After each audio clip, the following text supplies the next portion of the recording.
आज की कहानी उन लोगों को सुननी चाहिए जो कि रिसोर्सेज की कमी की वजह से अपनी किस्मत को कोसते रहते हैं और अपनी जिंदगी में आगे बढ़ने की ट्राई तक नहीं करते। ध्यान से सुनिएगा। तो हुआ कुछ यूं कि एक लड़का काम की तलाश में गांव से बड़े से शहर में पहुंच जाता है। अब उसके पास पैसों की कमी होती है, इसके लिए उसे जल्द से जल्द नौकरी ढूंढनी थी। अब वो आसपास पता करता है तो उसे मालूम पड़ता है कि एक बड़ी सी कंपनी है, वहां पे ऑफिस बॉय की जरूरत है। अब जैसे ही वो वहां पर पहुंचता है, वहां का एचआर उसका टेस्ट लेने के लिए थोड़ी बहुत ऑफिस की क्लीनिंग करवा के देखता है।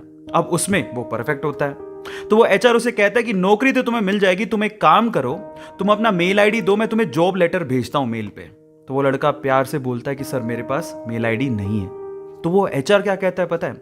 वो एचआर ये कहता है कि इस डिजिटल वर्ल्ड में जिसके पास मेल आईडी नहीं है वो एग्जिस्ट ही नहीं करता, और जो एग्जिस्ट ही नहीं करता उसे मैं नौकरी कैसे दूं?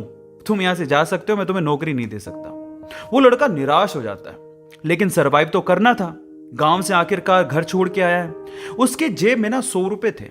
अब वो क्या करता है, सामने उसे एक सुपरमार्केट दिखाई देता है, वो वहां पे जाता है और सुपरमार्केट से 100 रुपए में टमाटर खरीदता है और घर घर जाकर उन टमाटरों को बेचता है, और 100 रुपए से उसके पास 200 रुपए इकट्ठे हो जाते हैं।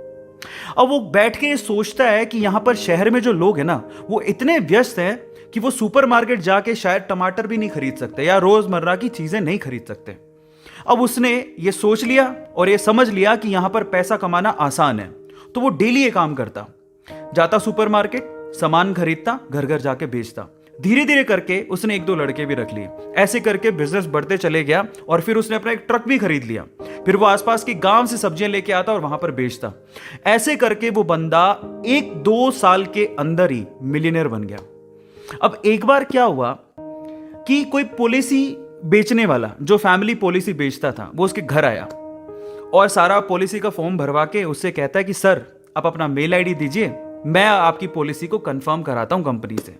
तो वो बंदा फिर से कहता है कि मेरे पास मेल आईडी तो नहीं है। तो वो पॉलिसी वाला जो पॉलिसी बेचने आया था, वो इस बंदे को कहता है कि सर इस डिजिटल वर्ल्ड में अगर आपके पास मेल आईडी होता तो आप कहाँ के कहाँ होते, आपका बिजनेस कहाँ का कहाँ पहुंच जाएगा, सर मेल आईडी तो रखिए। तो फिर वो प्यार से जवाब देता है कि अगर मेरे पास मेल आईडी होता ना, तो आज मैं किसी बड़ी सी कंपनी में ऑफिस बॉय की नौकरी कर रहा होता। इसीलिए आपके पास अगर रिसोर्सेज नहीं है तो उसका रोना बंद करिए और आपके पास जो है उसकी कीमत को समझिए और वहीं से ही पैसे कमाने की और आगे बढ़ने की कोशिश करिए। रास्ता अपने आप मिलेगा।